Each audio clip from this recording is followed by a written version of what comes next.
Good morning. I want to welcome you all to the Antietam National Battlefield. I am Steve Keck, and I'm here with my wife, Cindy, and it is September the 17th, 2022. We're here exactly as it would have been 160 years ago to the hour. Our intention here is to follow the Florida boys, specifically the 2nd and 5th Regiments. I'm sorry we have to compete with the traffic on the Hagerstown Pike because this is a special event today and the traffic is pretty heavy on this road. We are out here at the Hagerstown Pike where the road to the Piper Farm comes out to the pike. In the distance, we want to start off with the Anderson's division will come out from around Sharpstown and will come to the east a couple hundred yards and enter the Hagerstown Pike. They will come north and turn onto the Piper Farm lane. Pryor's brigade, which has the Florida boys with it, were in the lead on this day. I want to back up a little bit to explain what the chain of command was on that day. You know, Robert E. Lee was in command of the Army of Northern Virginia. Under him was Jackson and Longstreet. Longstreet had the wing that was on this side of the battlefield. Under Longstreet was D.H. Hill and R.H. Anderson. Under R.H. Anderson we're talking about 4 brigades here. First one is Pryor's brigade, Wright's brigade, Featherston's brigade, and Wilcox's brigade. Now keep in mind that by the time that the battlefield came up here, the names of some of these brigades have changed as, because I know Wilcox got sick, could not participate, and Featherston was not on site either. Now, we are put together this audio visual because there's not a whole lot that describes what went on with the Florida or Anderson's unit. In Pryor's brigade, he had 5 regiments, 3 of which were the 2nd, 5th, and 8th Florida. The other one was the 3rd Florida, or excuse me, the 3rd Virginia and the 14th Alabama. These are what we're concentrating on today. And we will be following from different sites of their journey and how they participated in the battle. Now, continuing on here, when Pryor led the division up this road, what the intention was that D.H. Hill, to our north, was fighting a big battle for several hours with the Federals facing, D.H. Hill was facing north. He was doing a good job of keeping the Federals at bay from the sunken road. What he planned on doing was he wanted to attack and drive the Federal flank in that was taken up by the French, Federal General French. He needed support. Longstreet sent a guide to Anderson's division and guided them to the Piper Farm.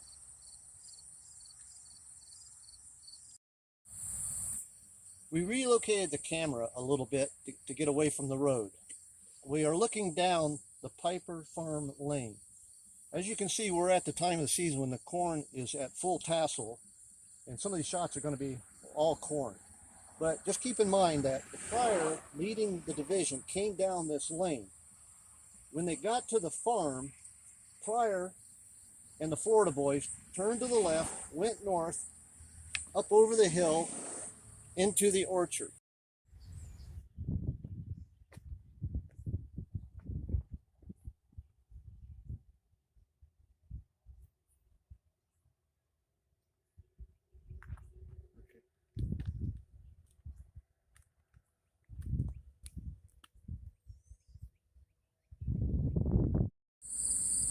We are in the orchard behind the Piper Farm.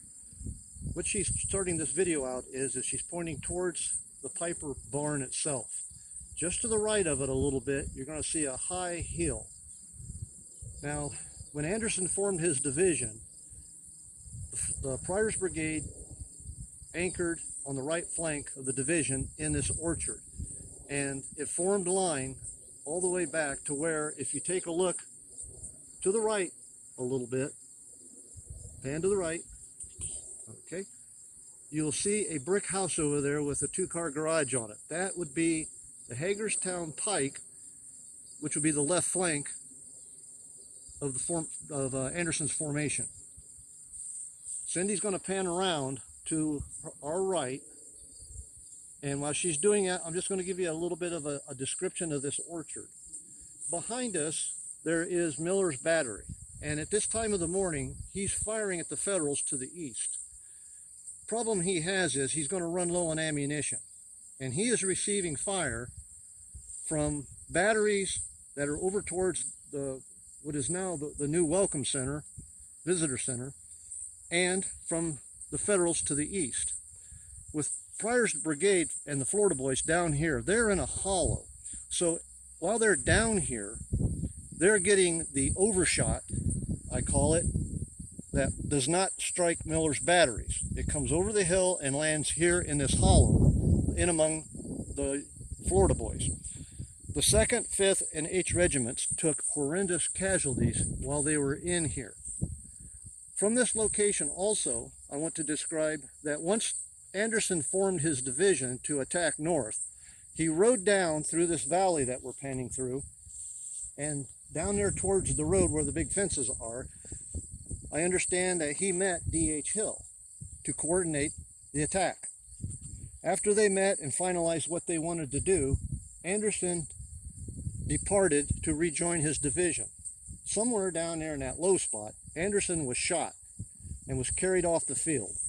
It's at that time that Pryor took command of the division, and the plan for the attack on the Federals under General French fell apart. What we'll also see, that I'll go over since we're right in here too, is somewhere down in that area, by the tree line there, General Rhodes, the brigade commander under Hill, was wondering what was going on, why the attack had not took place, and he could look back here and see the regiments milling around in this orchard down in this hollow. He rode back here, talked to some of the Florida boys, asked them who was in charge. They did not know. They did not know what they were doing. Rhodes found Pryor, and by this time, General French has withdrawn and is not attacking from the north. The main emphasis now is going to be behind us and under Federal General Richardson attacking from the east into the sunken road that is the most popular. So Pryor has to change formation. And what he will do is he will form the division differently. And I don't know if he did it here in the hollow. Some writers say that he did it in the cornfield in front of Miller's battery. But about this same time, Miller had to withdraw his battery to replenish his limbers. Longstreet is on the field of battle here. What he does is he's just watching everything, coordinating the fire and this, and we'll talk a little bit about him later on. But right now, Pryor is trying to form up what is left of his division to attack to the east. And the first thing he's going to do is to help D.H. Hill is he's going to send Wright's brigade down the hill that we're now looking at in that direction. And we will see when we get back down there that Wright puts his brigade beside G.B. Anderson's brigade in the sunken road. Wright brigade is right in the vicinity of that observation tower that they have down there today. And we'll point that out when we relocate to a different position where we can see. Right now, since it is September, the cornfield is the dominant factor here. Now, once the shots were started firing, this cornfield got shredded. Just keep in mind that the majority of the casualties for the 2nd, 5th, and the 8th Florida regiments were horrendous here in this orchard. And we'll give a wrap up at the end about what actually happened when they survived. We are now located at the site of Miller's artillery battery on top of a little knoll at the edge of the cornfield. During the battle, Cindy's panning, and you can see the hollow down which any of the overshot that came from the Federals behind us from the east, if they did not hit this battery, this ground, they're going to land down there in that little valley, or hollow if you want to call it, where the 2nd, 5th, and the 8th Regiment, Florida regiments were located. Like I said before, this is where they took a lot of their casualties, was down in there, and the disorganization that did not help Pryor to get his attack organized. That will lead to the rest. I don't think you're going to be able to see the barn from here. It is off to the left, or excuse me, it's off to the right. You might be able to see a little bit of gray through the trees. These are apple trees that are in here. But when she gets clear to one of the flanks on this shot right here, you'll see how close the cornfield is. And I was hoping to take a picture to the east of the Federal positions, but there's a gigantic wall of corn that blocks everything.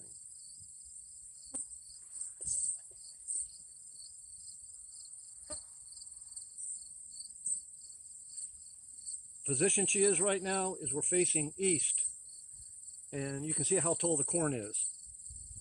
Probably a few canister shots from these cannons right here would have mowed that corn down so they could see, because it does go downhill relatively fast.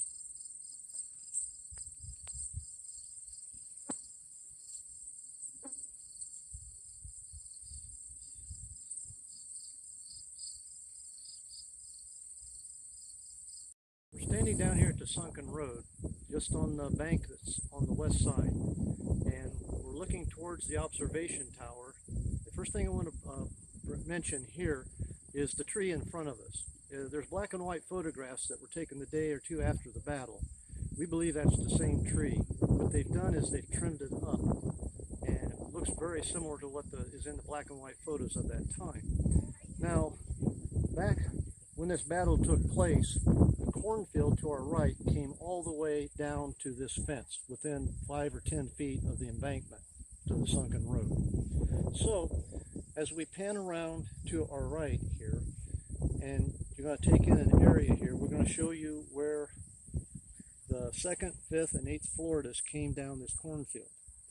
We can't see Miller's battery from here, and this is about the time frame that this corn here would probably be mainly shredded for the most part, but the Federals behind us would be looking at what I would take as a bunch of ants coming through the corn, past the battery. Off to the right, where we have the cars parked right here, the 2nd Florida is on the left flank of Pryor's brigade, and they're taking fire from the north and from the Federals in front of us here. They're going to get shredded, along with, I believe it's the 16th Mississippi that's behind them. I don't believe that they made it to the sunken road. They might have, but I know that they're falling apart. Casualties are extreme. They are going to be colliding with the Irish Brigade under Meagher on the Federal forces side. We do know that some of the Federal soldiers made it to the sunken road. Don't know how many, but I read one letter from a North Carolina soldier of Anderson's brigade, G.T. Anderson, who was in there, and he was shooting at the Federals when a soldier flopped down beside of him. And he asked the soldier, where'd he come from? And the guy just looked at him and said, I'm from Florida. And after about 2 more shots, the whole line crumbled and they were ordered out and withdrawn to the west. He wrote home to his family that he didn't even know that there were any Florida people in the Army. Now,